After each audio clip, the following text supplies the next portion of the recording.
John and Nicola, can I firstly offer you my condolences on behalf of the team at 7:30, and I'm sorry that you're joining the program under these circumstances. Thank you. That's fine. You're welcome. Thank you. Your dad, Ray, had been on a cruise. How was he when he got home from that? Fine, which is one of the reasons we're so surprised and shocked by what's happened.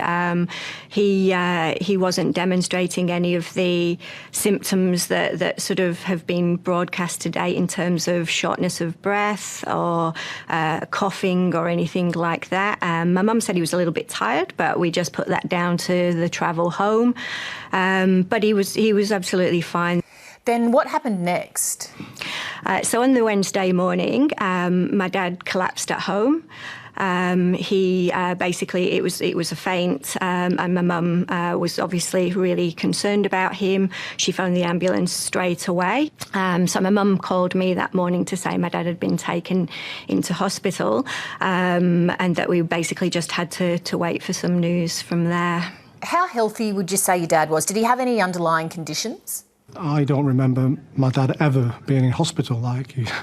He's never ailed, really. I mean, he's 70, well, he's actually 74 today, but he's a really fit guy. Played golf 3 times a week, walked, never drove a cart, took his dog out twice a day, gardened. Like he had nothing really. He was just, to me, he was bulletproof. He was never going to be affected. He was going to live forever, How quickly did things start to go downhill? He sort of seemed to, well, we thought he was picking up a little bit on the Wednesday. At that point, we were feeling a bit more reassured that he'd been moved out of emergency onto a ward, and obviously he still wasn't well, but certainly we didn't feel he was critical at that point. The doctor was really quite flummoxed as to what the problem was with him. She did say that the low blood pressure that he had could be a sign that his body was trying to fight some sort of infection. And then from Thursday morning, my mum got a call to say they'd moved him to ICU and that he had deteriorated. When did it become clear that things were going to take a really, really bad turn? So I went up to ICU and I was putting all the PPE equipment, the gowns, the gloves, the masks.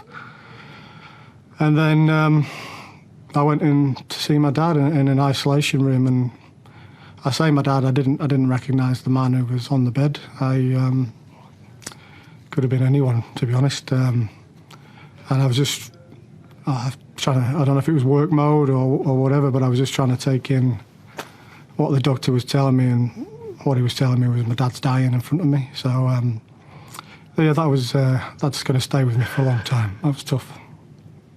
As you mentioned, it's your dad's birthday today. He would have been 74. Tell us a little bit about what he was like. He was very much a family man. Everything he did was about family, and he's going to be greatly missed by a lot of people across the world.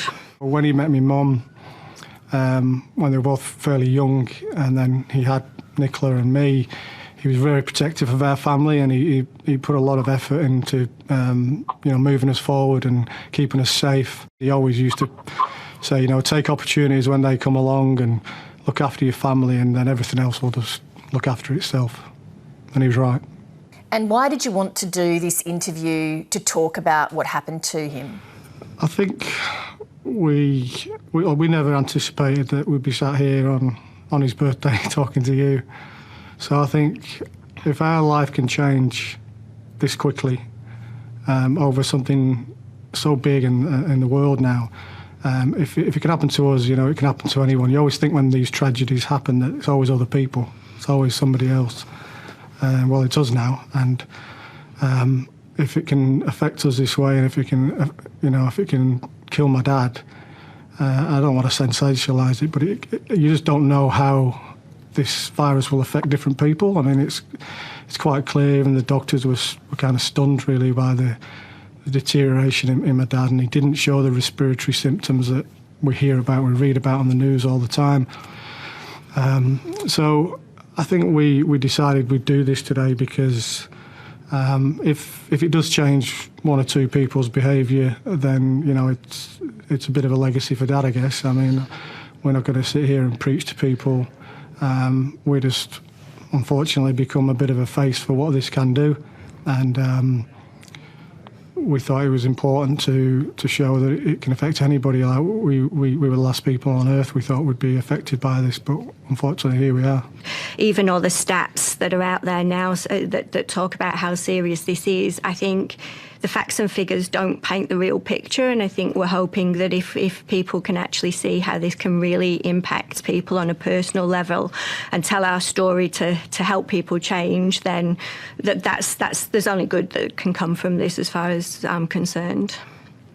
Thank you very much to both of you for doing this interview at such a rough time for your family personally, in the hopes that it might help other families from going through what you're experiencing.